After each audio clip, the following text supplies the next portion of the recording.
Assalamualaikum warahmatullahi wabarakatuh. Kami dari kelompok 3 Manajemen Perubahan akan mempresentasi hasil diskusi kami yang berjudul Unsur-unsur penerimaan dan penolakan perubahan.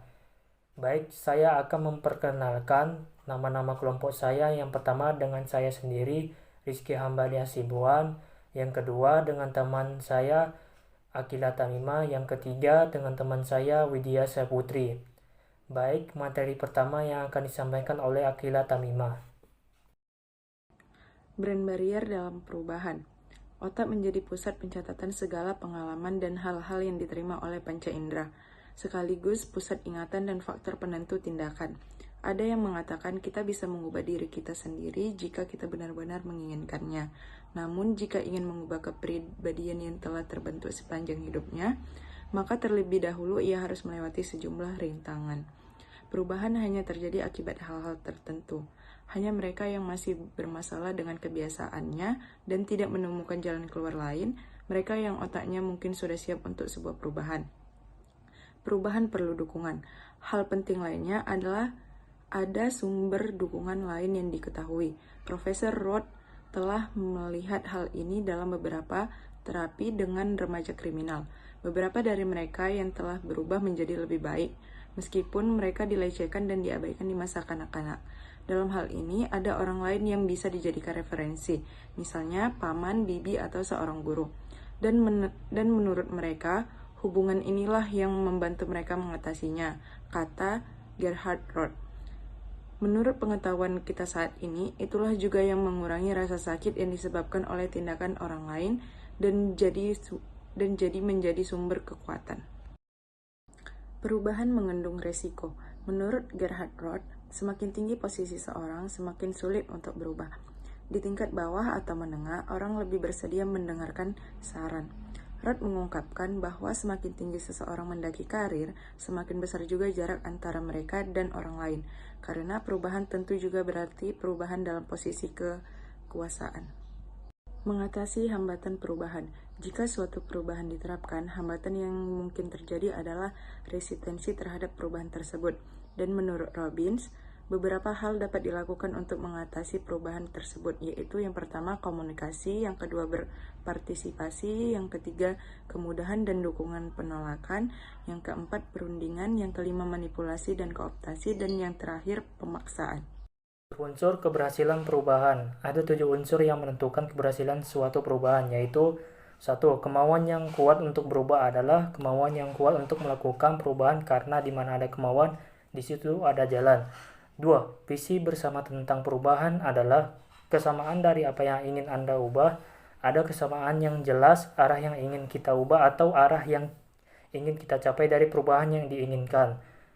3. Kolega berubah bersama dalam sebuah organisasi di mana perubahan yang dilakukan bersama lebih mudah daripada perubahan yang dilakukan secara individu juga. Jika perubahan itu didukung oleh atasan langsung, pada prinsipnya bekerja sama menghasilkan hasil yang lebih memuaskan daripada bekerja sendiri. 4. Pemecahan masalah kolaboratif. Pemecahan masalah mengadopsi manajemen partisipatif menjadikan hasil sebagai tanggung jawab bersama. 5. Komunikasi yang efektif adalah untuk menghindari miscommunication dalam melakukan perubahan. Banyak kegagalan dan pertentangan karena miscommunication. 6. Kesejahteraan adalah perubahan yang menjamin akan semakin sejahtera. 7. Kerjakan sekarang juga adalah jangan menunda perubahan yang diniatkan untuk berubah. Macam-macam perubahan. 1. Smooth incremental change. Perubahan terjadi perlahan, sistematis, dan dapat diprediksi. 2. Bumpy incremental change. Perubahan ini dicirikan oleh periode relatif tenang yang sekali-kali disela percepatan gerak perubahan. 3. Discontinuous change. Didefinisikan sebagai perubahan yang ditandai dengan perubahan cepat dalam strategi, struktur atau budaya atau ketiganya. Faktor-faktor adanya perubahan. Menurut Robbins tahun 2006, ada beberapa faktor mengapa suatu organisasi menerapkan perubahan. Dijelaskan dalam bukunya bahwa perubahan organisasi memiliki alasan dengan faktor-faktor berikut ini. Yang pertama, persaingan. 2. Teknologi. Yang ketiga, kejutan ekonomi. Yang 4. Politik. Yang kelima, adaptif. Perubahan terencana. Robbins menjelaskan bahwa perubahan terencana adalah aktivitas perubahan yang disengaja dan diarahkan pada tujuan. Apa tujuan dari perusahaan yang terencana? Pada hakikatnya, ada dua alasan yang dapat diberikan. Pertama, perubahan ditunjukkan untuk meningkatkan kapabilitas organisasi. Yang kedua, perubahan ditunjukkan untuk perbaikan perilaku karyawan. Faktor-faktor penentu keberhasilan suatu perubahan disebut Critical Success Factors atau CSF.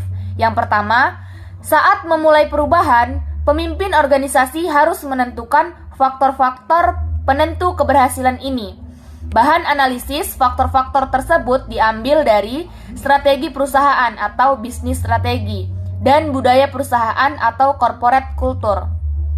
Yang kedua, analisis terhadap CSF dalam organisasi kemudian diterapkan pada struktur sistem skill atau 3S, yaitu 3 faktor struktural yang harus disesuaikan dengan CSF.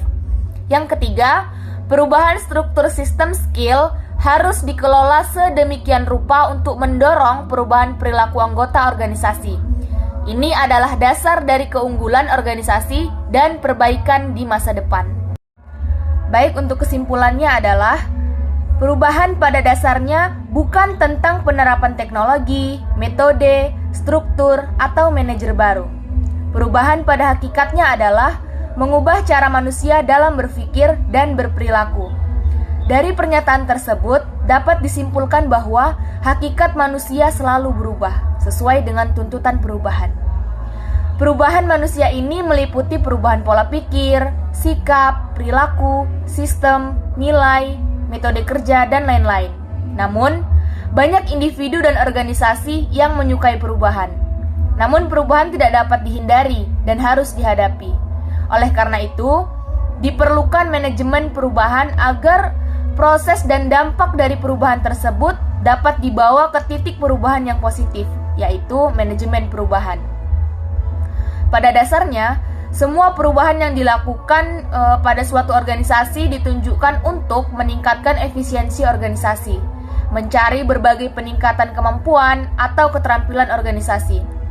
Kemampuan yang dimaksud di sini adalah kemampuan beradaptasi dan mengelola perubahan lingkungan dan perubahan perilaku anggota organisasi. Mengapa Anda perlu mengelola perubahan secara efektif? Kebutuhan untuk mengelola perubahan secara efektif karena kompleksitas transisi, sehingga perubahan harus dikelola dengan sistematis, komprehensif, terencana, dan didukung oleh kekuatan yang memadai dan tepat.